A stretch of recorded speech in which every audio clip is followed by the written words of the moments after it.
Idalia, now a hurricane. Tropical storm Ophelia targeting tens of millions along the East Coast. It looks like we're getting landfall at this point in time with Ophelia. Tropical storm Lee becomes now Hurricane Lee. Tammy is officially a hurricane. Hillary is now a hurricane. Otis, a powerful hurricane, literally blew up overnight. It made landfall in the overnight hours as a powerful Category 5 hurricane. Hurricane season 2023 produced storms with devastating winds and catastrophic flooding. We witnessed the power and destructive force of not just hurricanes, but tropical storms as well. A rare tropical storm hit California. A devastating Category 3 hurricane hit the Big Bend of Florida. And a stunning and tragic storm made history in Mexico. This is Hurricane HQ, Storms of 23. I'm Bryan Norcross. National Hurricane Center Director Dr. Michael Brennan. It's the end of his first season as the Hurricane Center Director. Mike, it's quite a first season you had there. Did you feel a little snake bit? The Mother Nature really drew or gave you some tough cards this year? Yeah, I mean, it was a challenging season, Brian. You know, every season brings its own challenges, and 2023 came on the heels of, what have been some very active seasons going all the way back to 2017 in the Atlantic, and certainly with the impacts of Otis and Lydia and the multiple hurricane landfalls in the Pacific and Mexico. There were certainly lots of challenges in terms of what the season threw at us this year. Yeah, before we talk about Hurricane Otis, which was, I think it's fair to say, stunning for all of us, let's look back at the Atlantic season first. Yeah. Is it fair to say we had a number of storms that behaved normally? The models were good within limits, but then there were the squirrely ones for sure. Yeah, it was an interesting season, a little different than previous ones. We've had 20 named storms, but only 7 of those becoming hurricanes. So we had a lot of tropical storms that didn't really intensify all that much. That tends to make the track forecasts a little harder. And you referred to some challenging storms. I think Philippe is probably the first one that jumps out to me. Late September, early October, out there to the north of the Lesser Antilles. Very difficult track forecast. In fact, such a long-lived storm and such challenging track forecasts, it affected our average statistics for the entire Atlantic season. The errors are a lot higher because because of that one storm. Tropical weather started right out of the blocks in 2023 for the 7th time in the record book. A system with at least tropical storm force winds formed in January. On January 14th, a non-tropical area of low pressure formed. It took on some tropical characteristics and had winds of 60 miles per hour. Later, it was determined that it should have gotten a name. Then we skip to June, when Tropical Storm Arlene was the first storm named in the actual hurricane season. Its claim to fame was its southward movement, which was very unusual. It dissipated near Cuba. A couple weeks later, a disturbance that moved off Africa developed into Tropical Storm Brett. It was the farthest south and east a June storm had organized since satellite coverage began in the 60s. It reached 70 miles per hour as it tracked across the southern Caribbean. A few days later, on June 22nd, Tropical Storm Cindy also formed on the tropical Atlantic, but it just died out without affecting land. Don was next. A non-tropical system east of Bermuda became subtropical storm Don on July 14th. It evolved into a tropical system and briefly had winds reaching 75 miles per hour. Don was the first hurricane of the 2023 season. Tropical Storm Emily formed in the far eastern Atlantic on July 19th. Less than 2 days later, it died out without affecting land. Meanwhile, on August 20th, Tropical Storm Franklin suddenly formed in the Caribbean south of Puerto Rico. 3 days later, the 50-mile-an-hour storm made landfall in the Dominican Republic with flooding rain and gusty winds.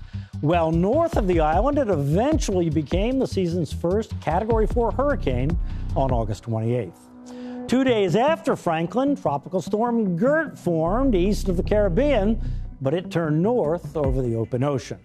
And then there was the H storm.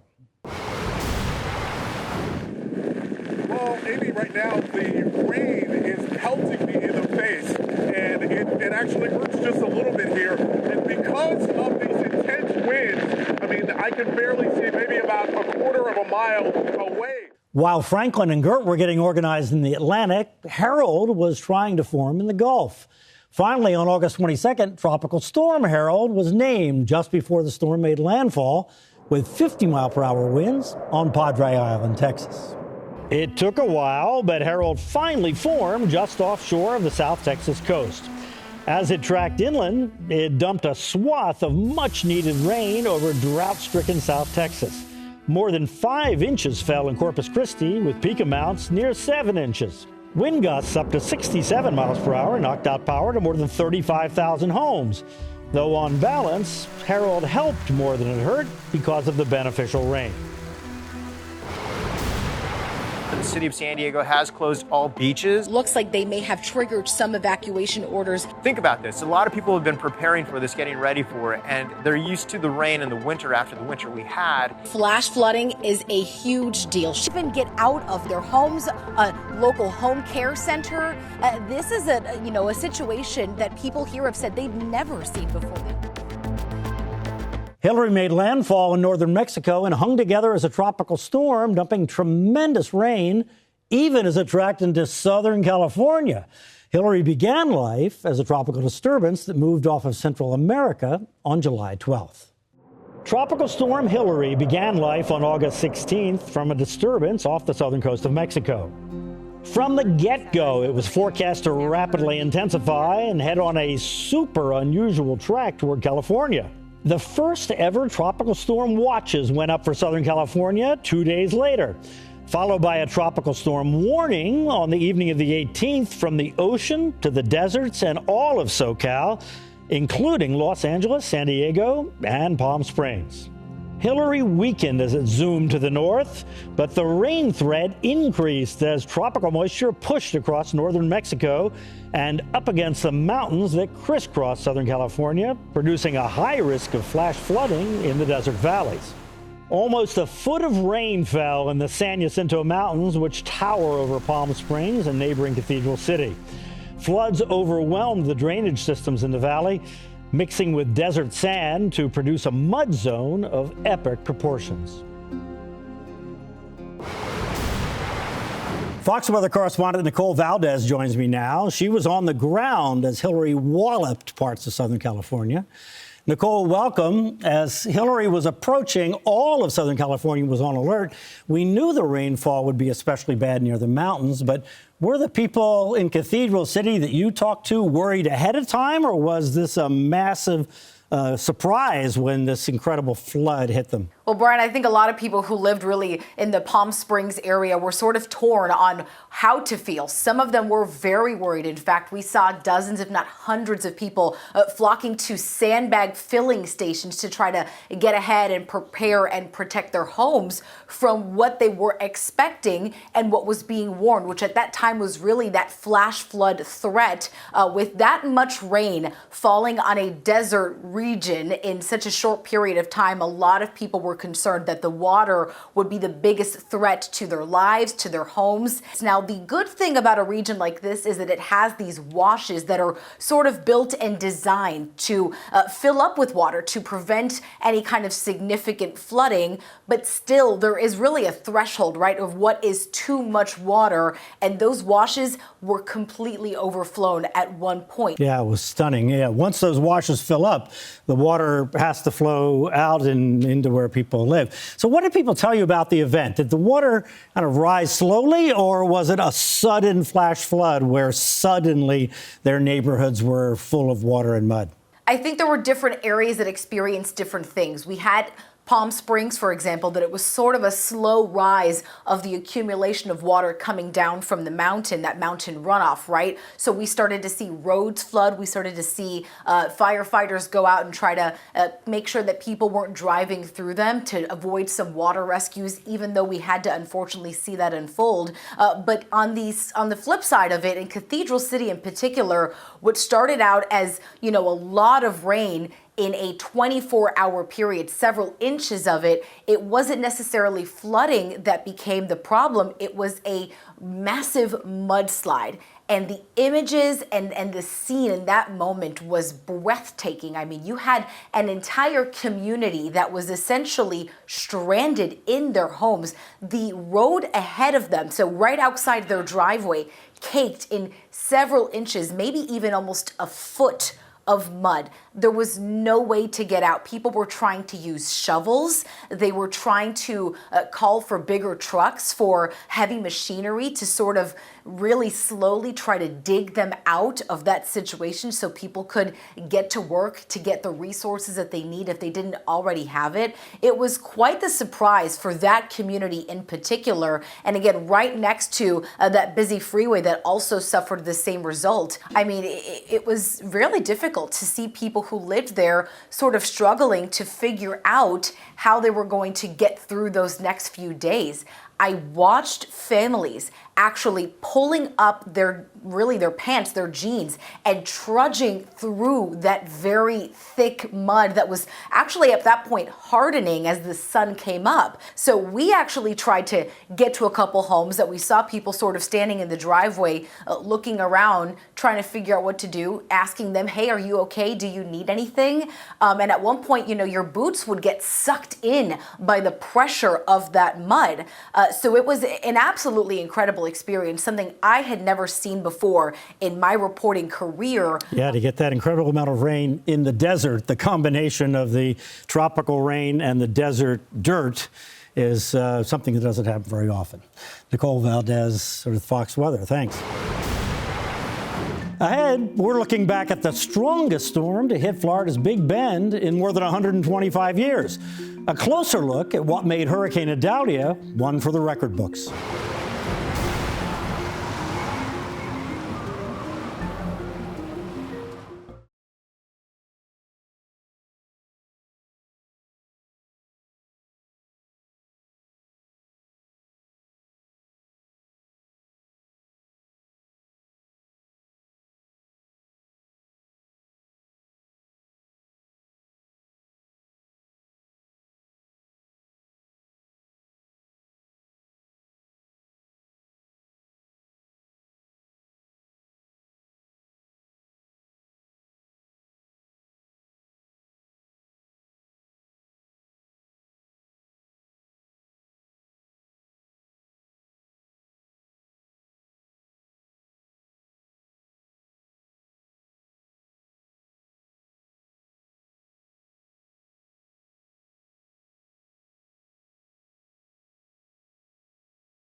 This is going to be a storm that'll be interesting to see how strong do the winds get in Gainesville. Better protect something like a Trauma 1 hospital from seeing a significant or catastrophic flood event. The Gulf here basically consume all of the beach.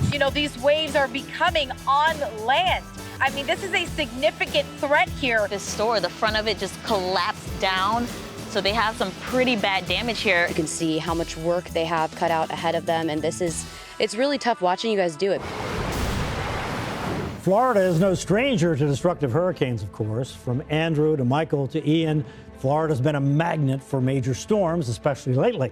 This year was no exception. A scary situation unfolded as Hurricane Idalia rapidly intensified into a Category 4 as it was barreling toward Florida's Big Bend. Yet another eye storm heading into the Gulf. Tropical storm Idalia formed on August 27th and took dead aim on the northern west coast of Florida. The National Hurricane Center forecast Idalia to rapidly intensify, and it overshot the mark, reaching Category 4 just offshore of the Big Bend, then weakening just slightly before reaching land. Category 3 Hurricane Idalia made landfall around Keaton Beach near Perry, Florida on the morning of August 30th, with top sustained winds estimated at 125 miles per hour. No other Category 3 hurricane in the record book has directly impacted that part of the coast. Idalia pushed storm surge of 7 to 12 feet over the coastline and up the rivers and canals as it tracked onshore and across North Florida. Gulf water rose around Tampa Bay and along most of the West Coast, flooding thousands of homes. A band of torrential rain fell from extreme North Florida across South Georgia and into the Carolinas. Fox Weather's exclusive storm tracker, Mark Sudduth, was on Cedar Key during Idalia, one of the areas where we saw the most damage. Mark, thanks for being with us. As you were looking at Idalia's forecast, how did you decide where to deploy your equipment and where to set up? Well, familiarity. I had experience dealing with Cedar Key from 2016 Hermine and all the way back even to 2000 Hurricane Gordon, which was not much of an impact up there, but definitely the experience going back many years. Michael in 2018, I had gotten to know the fire chief out there and some of the residents, and we knew what the plan of attack would be as Idalia closed in.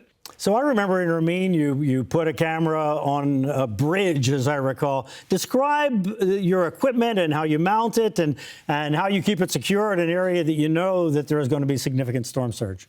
Well, the idea is to show the audience, whoever that may be, ranging from the National Hurricane Center watching in Miami to the Fox Weather viewers and people on the internet, what the hurricane is doing. So to do so, we want to immerse the audience in the action. And so putting the camera at roughly eye level, maybe 6, 8, 10 feet to try to get out of the storm surge if we can. And it's done so by simple ratchet straps. Now we use some metal band clamps to hold them a little tighter. But most cases, the camera systems will survive. The waves and the surge will come in. And as long as whatever we attached it to remains intact, the water will go around everything. And in fact, Brian, there's been many instances that our cameras have gone underwater and streamed live while underwater. That's pretty remarkable. Yeah, I mean, some of your video is the most incredible storm surge video that I think any of us have ever seen. So where do you deploy this? I mean, how do you decide the specific locations in a place like Cedar Key? You said you know Cedar Key, which I'm sure helps, but you don't always know the location. What are you looking for? Well, a big part of the planning process involves understanding, just like the public should, what the storm surge impacts are going to be. Because storm surge is what we are most after, because that is the impact that can cause the most loss of life potentially. And certainly storm surge can cause a tremendous amount of damage, like we saw especially most recently with Ian. Certainly some surge damage during Idalia, but then Hurricane Michael being a Category 5. So let's take Michael as an example. In 2018, I did not know the Mexico Beach area, the forgotten coast of Florida as it's called. So doing homework ahead of time, coordinating with people at the National Hurricane Center in the Storm Surge Unit, and then just using my almost 25 years, actually it's probably close to 30 now, of experience to understand where the impacts are going to be the most severe, and then try to place our cameras within those zones, which means if one of our yellow boxes is there, the public probably shouldn't be. So take us through Idalia on Cedar Key. Well, what was the sequence? What happened there? So on Cedar Key with Idalia, from our perspective, we got there pretty early. Remember, these camera systems can run up to basically 3 days. And we set up a first round of cameras, like a first layer, if you will.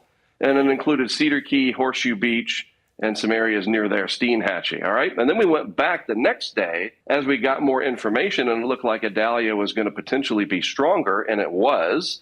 And we added another layer, more cameras, including working with a local owner of a tiki bar. We just ran into him by happenstance, and he allowed us to put a camera system inside of his bar, and it streamed live. That's the first time we've ever done that, where we saw the storm surge coming in as the sun came up the day of landfall from inside of a structure, and just seeing how it all worked. We see the aftermath, and sometimes we see surveillance camera footage of all kinds of things these days, but purposely putting something for the sole purpose of capturing storm surge inside of a building. I've always wanted to do that, and this owner allowed us to do that. And then we captured it also from the outside of his facility, and to kind of put all that together is very helpful. We'll be studying that video for years. I know you've been talking about, and we've been talking about, you launching your balloon, your system into the eye of a hurricane for many years. Are you close? We've done almost 20 tests since coming up with this idea in 2012. We've launched one time in the eye, but it was Hurricane Nate at 1 a.m. in October of 2017. We just did it because we could in Mississippi. We came very, very close in Ida out on Highway 90 in Louisiana, but we miscalculated the rain that got on the balloon, added just a little bit extra weight, and we couldn't quite get liftoff. It's like those little things. And of course, that eye wall, that's coming, and you got to get somewhere where you're going to be safe. So it's elusive, Brian, but it's going to happen one day. And we can't wait to bring the results of that to viewers of Fox Weather. Yeah, I know you've been working on it a long time. Thanks very much for being with us. We love seeing the footage. It helps on so many different levels. Fox Weather's exclusive storm tracker, Mark Sudduth. Thanks very much. You're welcome. Good to be here as always. Thank you. Fox Weather correspondent Robert Ray was on the ground in West Florida as Idalia was making landfall. Robert, thanks for being here. In the day or days leading up to Idalia's approach to the Tampa, St. Petersburg, Clearwater area, were people waiting to see what would happen, or did you find people thinking about Fort Myers Beach and Hurricane Ian, which surprised everybody to some degree? And did that spur action there in the general Tampa Bay area? It's a good question, Brian. And what I found was this. Many of the people in the Tampa Bay area and Clearwater Beach, which is where I ended up for the storm, were in a sense annoyed, and I think in a good way, meaning, you know, a year before, Hurricane Ian's trajectory kept changing, and one of the bullseyes was exactly that area, Tampa, and the Bay Area, and so many people sort of had a cry wolf mentality as Idalia was making its way up. But what we did see, at least on Clearwater Beach, was the mandatory evacuations that were set in place. And sure enough, according to police and fire officials, when Idalia was right on the coast and moving its way up, they were telling me, you know what, this is really a good thing. We think that most people actually listened to us and took those mandatory evacuations and got off. Is your sense that people are now having experience with storm surge and separating that from wind? And since we have storm surge warnings and we have, you know, hurricane warnings and so forth, that in their mind, these are two separate hazards more than in the past? I think you'd have to be a pretty experienced Floridian or someone who lives on the Gulf Coast to be able to decipher that difference. I think, unfortunately, Brian, the situation we're still at with the general public is when they hear hurricane or tropical storm or depression, they think wind. You know, it's just kind of in their heads that they think wind. But what they don't realize is that the real danger, the deadly danger, unfortunately, is the water, that surge coming in. We saw it during Ian. My goodness, we saw it during Idalia. We see it on every coastal storm, where at least where you're on the body of water, that is. And so I do think that, you know, it's our job, my job out in the field, to be able to continue to hammer that point home, to your point of the difference between surge and wind events. And by the way, what people also have to understand about the dangers of both of those combined, wind and surge, well, you know, everything we do is surrounded by electrical, right? Power, whether it be above ground or underground. And my goodness, that begins to fall apart when a serious hurricane comes in and you combine the water and the wind with the electrical. Yeah, of course, keeping safe is the most important thing, no question about it. And afterward, do you have any sense if the people who left regretted it? What did you hear? We always hear that, although I don't always believe that's really the case, because people that leave tend to leave the next time there's a real, you know, serious threat. Yeah, there's no doubt. Everybody that we talked to, you know, in the aftermath, later that day after the water receded, and even the day after, you know, they were glad they left. They looked at it as yes, it's a serious inconvenience, but everybody, I think, remembers so well just a year ago, Hurricane Ian, and that really is front and center to know that those people that never left, you know, Fort Myers Beach and lost their lives because of that incredible water that came in. I think that the folks up in Tampa, just, you know, 150 miles or so just to the north, realized that, yeah, let's take official advice. Look, it's mandatory. They want us off. This is not a voluntary. Let's get off for the night and hope to God when we come back, our houses are okay and didn't take too much damage in businesses. And sure enough, most people came back seeing that all was well. It was just a very serious inconvenience and a brush with what is living on the peninsula of Florida. Yeah, and we know there's going to be more. All right, Fox Weather's Robert Ray, thanks very much. As Idalia was heading into the Atlantic off the Carolinas, Tropical Storm Jose formed in the far eastern Atlantic on August 31st. Winds eventually reached 60 miles per hour as the storm arced to the north over the open ocean. Tropical Storm Katya was the first storm to form in September, but it didn't last long. It was named on the 2nd and died on the 4th in the far eastern Atlantic. The northeastern U.S. was not spared from tropical impacts this hurricane season. The suspense of Hurricane Lee, which put Maine in the forecast cone, and how Ophelia's remnants became part of a historic rainmaker for New York City.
Unusual places felt the impacts of tropical systems in hurricane season 2023. From Southern California to the tip of Maine, people geared up for tropical storms. Tomorrow is really when we are expecting to see the most intense, really the peak of the impacts here. 2,000 lost power this morning, so we'll see what happens as the day goes on. We could see upwards to 70 mile, maybe even higher, plus a wind gust. It's going down for sure, but the rain has started and the rain has picked up. The swells out in the Atlantic very high, 20, 30 feet, perhaps even more. It is the biggest environmental disaster they've experienced in 30 years. 1,800 gallons of diesel fuel in the water, that the marine life here could be compromised. We're used to tropical storms in Texas and Florida, of course, but this year, New England was a storm zone as well. Powerful Hurricane Lee pounded the U.S. East Coast with giant surf in early September. It transitioned into a post-tropical cyclone off New England, but the impacts were real, especially in the unusual hurricane zone, Maine. Hurricane Lee was the kind of storm we worry about in September, gathering strength over its long trek across the Atlantic. On September 7th, it spectacularly, rapidly intensified into a Cat 5 east of the Caribbean, its winds increasing 85 miles per hour in one day. That was the third fastest intensification on record and the strongest Atlantic hurricane of 2023. Fortunately, Lee quickly weakened as it turned to the north, but also it grew in size, so it was a large and growing storm when the cone first aimed at New England the night of September 11th. That initial cone showed Lee transitioning into a giant non-tropical system, and that's what happened. It stayed just far enough offshore to give New England, and especially Maine, a good swipe, then made landfall as a 70-mile-an-hour system on the western tip of Nova Scotia. Trees fell and power was knocked out, and some boats were ripped from their moorings in the gusty winds. The strongest winds blew in the mountains of New Hampshire, in down east Maine, and in Atlantic Canada. Here with Fox Weather meteorologist Michael Estime, who rode out what became post-tropical cyclone Lee in far northern Maine, or down east Maine, at Bar Harbor.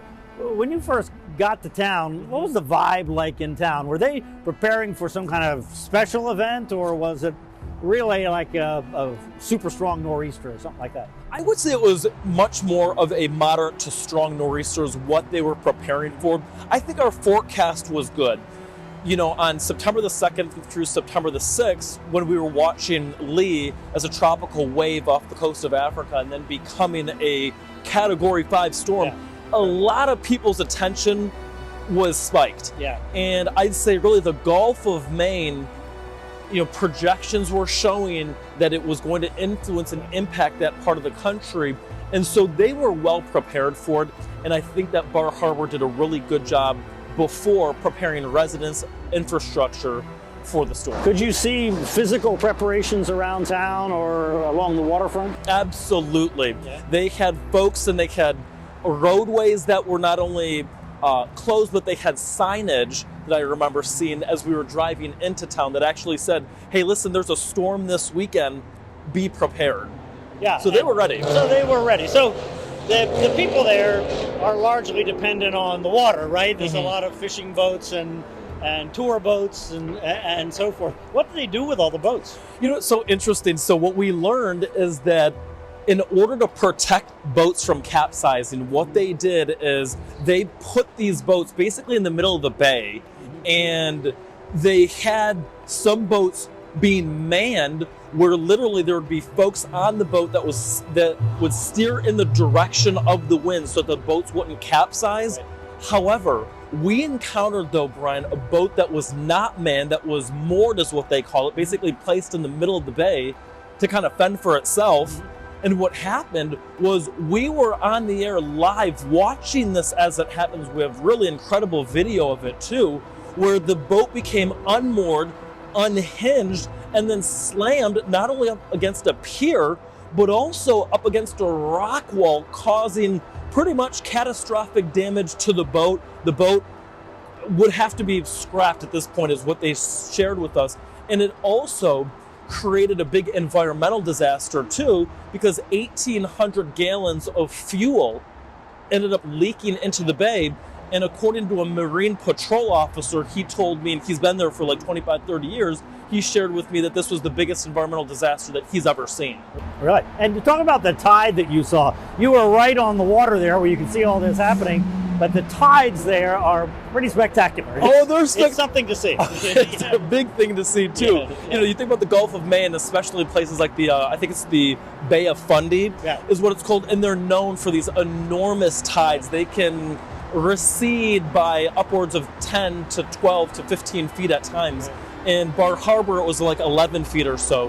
When the tide was out versus when it came in, it was a difference of about 11 feet. There was a little bit of a storm surge. Storm surge wasn't the biggest issue, but on top of the actual 11-foot tide, you had a little storm surge on top of that. And again, that did create a little bit of coastal flooding, a little bit of coastal erosion. And I think erosion was a bigger deal for some spots, especially along down East Maine. So how'd the town do? As you were heading out of town and you looked around, I'm sure you saw some effects, but the town's pretty resilient, I imagine. Absolutely. They're so used to what are called nor'easters, and this was very similar in some of its mechanisms. So they're prepared for it. While we were traveling out of town, we saw a couple of downed trees, a couple of downed power lines. I say overall, though, they fared really well. They heeded the warnings and they accommodated. Yeah, well, it was great coverage. We really enjoyed having you there. I'm sure you were pelted during that storm. Oh, we were, but not to worry, Brian. At the very end, we did enjoy some lobster bisque, so it was all good in the end. You got to do that in Bar Harbor. Fox Weather meteorologist Michael Estime riding out Lee in Bar Harbor, Maine. Storms were forming nonstop in early September. While Lee was strengthening in the western Atlantic, Margot formed on the other side of the ocean. This became a 90-mile-an-hour hurricane, but never was a threat to land. Nigel was next in line, forming over the tropical Atlantic on September 16th. It became a 100-mile-an-hour hurricane before dying out in the central Atlantic. And Ophelia was next. Ophelia hit North Carolina, which is not that unusual, of course, but that same system contributed to one of the wettest days in the history of New York City. Subways were impassable and inundated, and most of the system shut down. Hurricane season 2023 showed us that every part of the coast is vulnerable to hurricanes and tropical storms. I know my face, my hair, everything covered. grateful to have some goggles this morning. That's saving me. Winds are coming up out of the southeast. We are slowly creeping towards high tide. The next couple of hours, we will see the shape of this beach begin to change. Even after maybe an hour or so of rain, that amount of water can cause significant flooding and close roads here. Showed up here around 4 o'clock in the morning. This is the bottom step of what would be your perfect spot for breakfast coming off the ferry. The 15th storm to get a name in the Atlantic season, Ophelia, developed from a non-tropical system just off the North Carolina coast. That was on September 22nd. Hurricane watches were issued, but Tropical Storm Ophelia made landfall the next morning, and the effects did not end there. Ophelia's remnants combined with another weather system moving in from the west to fuel one of the worst floods in New York City history. 16 hours after Ophelia formed into a tropical storm, it made landfall near Emerald Isle in southeastern North Carolina. Torrential downpours spread inland. Sustained winds in the rain bands were just under hurricane strength, officially 70 miles per hour, though gusts near Wrightsfield Beach, North Carolina, were measured at 83. Less than 1 day later, the remnants of Ophelia were plowing north through the mid-Atlantic and were absorbed into a non-tropical system over the northeast. The combo system, rife with tropical moisture, produced intense tropical downpours over New York City and the surrounding area, one of the heaviest rain events in the city's history. Still ahead, a disaster nobody saw coming: Hurricane Otis's rampage in Mexico. We take a look at the forecasting challenges that gave Acapulco less warning than for any extreme hurricane in modern times. How did it happen, and what can we learn?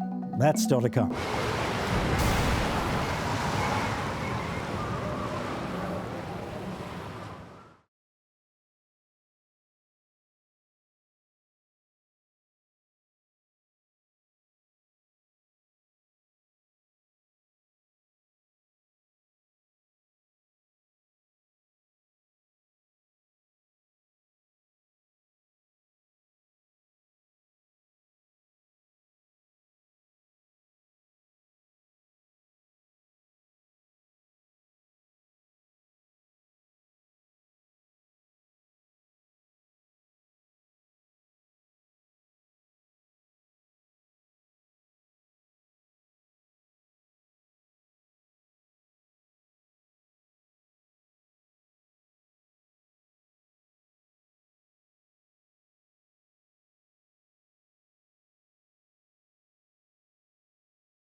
The most devastating hurricane of the year did not make landfall in the United States.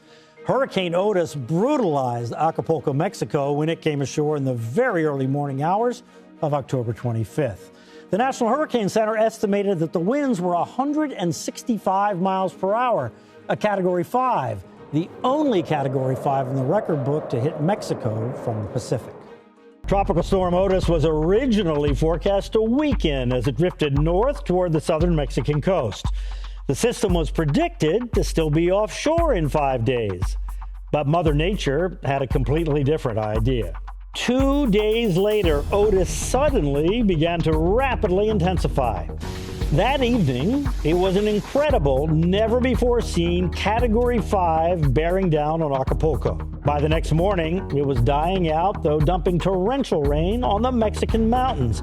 A stunning one-day series of events. Hurricanes in Acapulco are rare. Hurricanes Bridget in 1971 and Pauline in 1997 paralleled the coast, dumping tremendous rain and doing damage in and around the city. But the only hurricane in the record book to cross the coastline near Acapulco before Otis was a Category 1 in 1951. We're joined now by Second Lieutenant Mark McCoy. He's with the 53rd Weather Reconnaissance Squadron, or the Hurricane Hunters. Lieutenant, thanks for being with us. Let's talk about your mission into Otis. So before you flew into Otis, what kind of briefing did you get? Did you have any hint that you were going to find a rapidly intensifying hurricane? Yeah, no, actually we came in the morning for our brief, and we were expecting just basically fly into a tropical storm. possibly intensifying into a hurricane by the time we got there. But that was not the case when we quickly found out on radars we were approaching the system. Yeah, when did you realize? Was it when you saw, like, uh-oh, this looks like something different on the radar here? Is that when you realized that it was a very different storm than you'd been talking about in the morning? Yeah, we actually, so as we approached it, we could see a well-defined eye on our radar that we have on the aircraft. And after we did our first pass through, we realized that the pressure was a lot lower than what we were expecting. And then definitely when we came through our second pass about a little over an hour later, we saw a 10 millibar drop. And that's when we realized that we had a rapidly intensifying hurricane on our hands. Yeah, it was an extreme rapid intensification, I guess. When you have an extraordinarily rapidly intensifying storm, is the trip more turbulent through the storm? Is it different? I seem to recall that sometimes the rapid intensifiers, like Idalia, for example, was extremely turbulent while it was rapidly intensifying. Actually, with this one, it wasn't that turbulent. Obviously, the eye wall was like the most extreme part for us, kind of bumpy. The southwest side was also a little bit more bumpy than normal. But besides that, it was bumpy for maybe a couple, like 30 seconds. After that, it was pretty much done. As you flew through the storm, and you said the second time through it was 10 millibars lower, I imagine you probably didn't have as much time in that storm as you would have a storm in the Gulf, for example, because you had to get back to Keesler.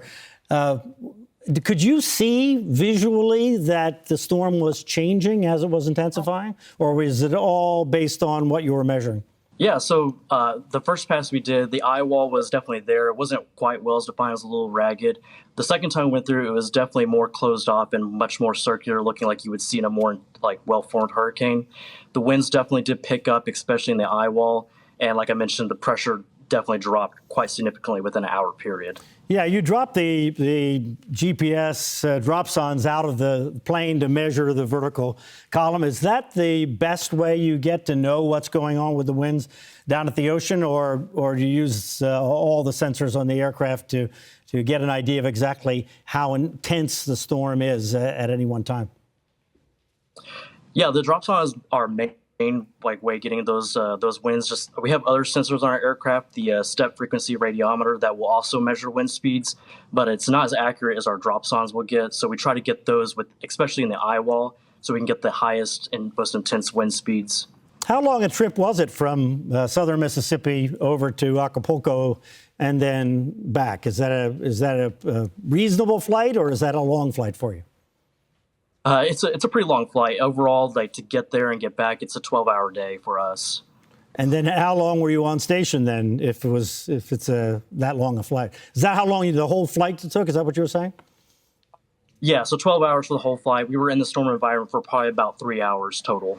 Ah, okay. So another reason why we don't get as much data, I guess, as you would get if you were in the Gulf of Mexico, where you could stay on station for longer, more passes through the storm. Is that fair to say? Correct. Yeah. When we're closer, we can actually do more passes through the storm that we can get more data. But when we're so far away, we don't have the fuel capacity for our planes to stay out there for much longer than 2 passes that we did.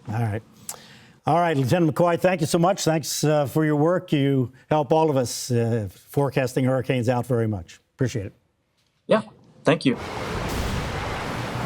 Tropical Storm Philippe, which also gave forecasters fits, formed in the central Atlantic on September 23rd. Despite being forecast to turn north, Philippe kept drifting to the west. The forecast errors were huge. It never got very strong, but it ended up causing problems in the northeastern Caribbean. Tropical Storm Rena formed right on Philippe's heels on September 28th. Interaction between the two storms likely kept both of them from strengthening. Rena was deflected to the north and died out a few days later. Tropical Storm Sean was the first storm in October. It formed in the central Atlantic on October 11th, but it never amounted to much. It died out 4 days later. A few days after that, Tropical Storm Tammy formed, much closer to the Caribbean islands. That was September 18th. 3 days later, it passed over the island of Barbuda as an 85-mile-an-hour hurricane. Mike, let's talk about the incredible Hurricane Otis, which increased in intensity by 115 miles per hour just offshore of Acapulco. with no indication in the computer forecast models and therefore in the official forecast just a day before. Do you recall anything comparable to that in modern times? I remember, there have been rapidly intensifying storms in the East Pacific before. I'd have to go back to, it was 2015. I'm trying to remember the name of the storm escapes me now. Patricia, 2015 had a incredible intensification rate farther offshore, right, and ended up getting a lot stronger even than Otis did. But that's the only one that I could think of that sort of rivaled that. Maybe if you go back to like Wilma and its rapid intensification in the Caribbean, for example. But it's, as you said, we defined rapid intensification as 35 mile per hour increase in 24 hours. And what Otis did was almost 4 times that. So it's almost like I was trying to think of a way to describe it. It's almost like a hyper rapid intensification that at this point is sort of really beyond predictability. We've come a long way in forecasting RI, but we feel like we're making a bold forecast if we're forecasting 35 or 40 miles an hour of strengthening in 24 hours. And this, blew right past that threshold. It felt like what happened with this storm is kind of like why a plane crashes. It's never just one thing. It's some rare series of failures or events or a confluence of things that came together.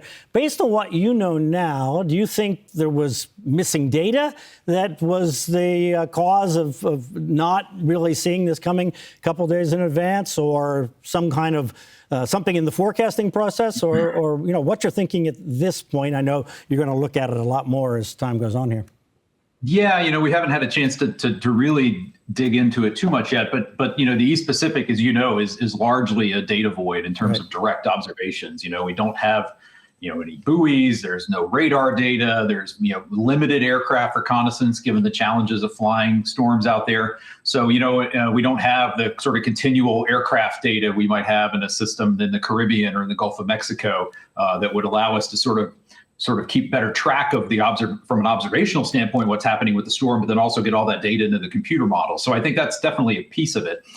Some of it was just the structure of Otis really changed very dramatically. And again, there's only so much you can infer from satellite imagery. But once we got the airplane in there that afternoon and discovered it was 20 or 30 miles an hour stronger than we thought at that time, only then did it really become apparent that, okay, now this storm is going to be able to take advantage of these very warm sea surface temperatures and what turned out to be a really favorable upper level wind environment and just explosively strengthen. Is it fair to say, do you think, that the likelihood of a surprise category 4 or 5 on the Mexican coast is low and on the U.S. coast almost impossible, given the fact we have so much more data?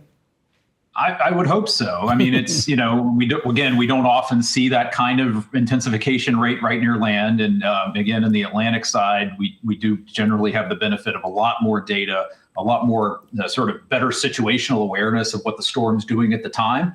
So we would hope that, both from an analysis perspective and our understanding of what the storm's doing and what gets into the computer models, that would make that a lot less likely. Yeah.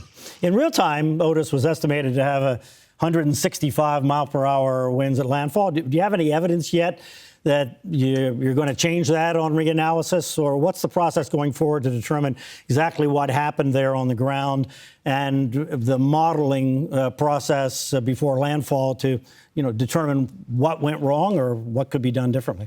Yeah, so when we had the one aircraft mission that was sort of caught it right as it was beginning that explosive intensification, but then beyond that, the real-time estimates were largely based on what we were seeing in satellite imagery, and we did see the storm continue to get better organized, the eye clear out, you get up to Category 5 strength.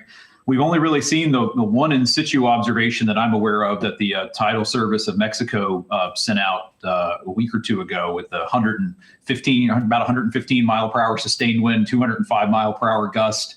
But there's really a dearth of in situ observations there. As we said, there's no radar data there. So we'll go back and as data and hopefully some information will start to trickle in as we get closer into the off season here, and we'll be able to take a sort of as complete a picture look as we can at the storm and try to piece together what the best track will look like. But you're always trying to get as much data as you can. But unfortunately, in Mexico in particular, there's really not a lot to pull from in terms of on the ground information. I mean, we've all seen a lot of pictures, but that doesn't really quantitatively tell you necessarily how strong the storm was. Yeah, it's almost like a tornado situation where you go look and see what happened and then try and infer what the winds could have been that caused that. And that anemometer that measured the 203 or 205 miles per hour, do you think there'll be a process to look at that and try and calibrate that? I remember in Hurricane Andrew, there was that was a very important step in determining how strong Andrew was actually calibrating the wind measuring devices that survived the storm. Yeah, we'll certainly have to take a look at that data and work with the tidal service there to find out as much as we can about the sensor and see what we can deduce about the quality of the observation.